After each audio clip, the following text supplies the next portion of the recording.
ಹೆಬ್ಬಾವನ್ನ ಬೇಟೆಯಾಡಿ ಅದರ ಮಾಂಸವನ್ನ ಬೇಯಿಸಿ ತಿಂದ ಆರೋಪದ ಮೇಲೆ ಅರಣ್ಯ ಅಧಿಕಾರಿಗಳು ಕೇರಳದಲ್ಲಿ ಇಬ್ಬರು ಆರೋಪಿಗಳನ್ನು ಬಂಧಿಸಿದ್ದಾರೆ. 40 ವರ್ಷದ ಪ್ರಮೋದ್, 37 ವರ್ಷದ ಬೆನೀಶ್ ಬಂಧಿತ ಆರೋಪಿಗಳು. ಬುಧವಾರ ಸಂಜೆ ಆರೋಪಿಗಳು ತಮ್ಮ ಮನೆಗಳ ಸಮೀಪದ ರಬ್ಬರ್ ತೋಟದಲ್ಲಿ ಹೆಬ್ಬಾವು ಬೇಟೆಯಾಡಿ ನಂತರ ಪ್ರಮೋದ್ನ ಮನೆಯಲ್ಲಿ ಅದರ ಮಾಂಸದಿಂದ ಕರಿ ತಯಾರಿಸಿದ್ರು. ಈ ಬಗ್ಗೆ ಖಚಿತ ಮಾಹಿತಿ ಪಡೆದ ಅರಣ್ಯ ಅಧಿಕಾರಿಗಳು ಪ್ರಮೋದ್ ಮನೆಗೆ ದಾಳಿ ನಡೆಸಿದ್ರು. ಈ ವೇಳೆ ಹೆಬ್ಬಾವು ಪದಾರ್ಥ, ಅದರ ಮೂಳೆಗಳು, ಪಾತ್ರೆಗಳು ಲಭಿಸಿತ್ತು.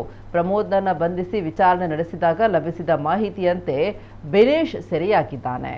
ಆರೋಪಿಗಳನ್ನ ನ್ಯಾಯಾಲಯಕ್ಕೆ ಹಾಜರುಪಡಿಸಲಾಗಿದ್ದು ನ್ಯಾಯಾಂಗ ಬಂಧನಕ್ಕೆ ಒಪ್ಪಿಸಲಾಗಿದೆ ಅಂತ ತಿಳಿದು ಬಂದಿದೆ.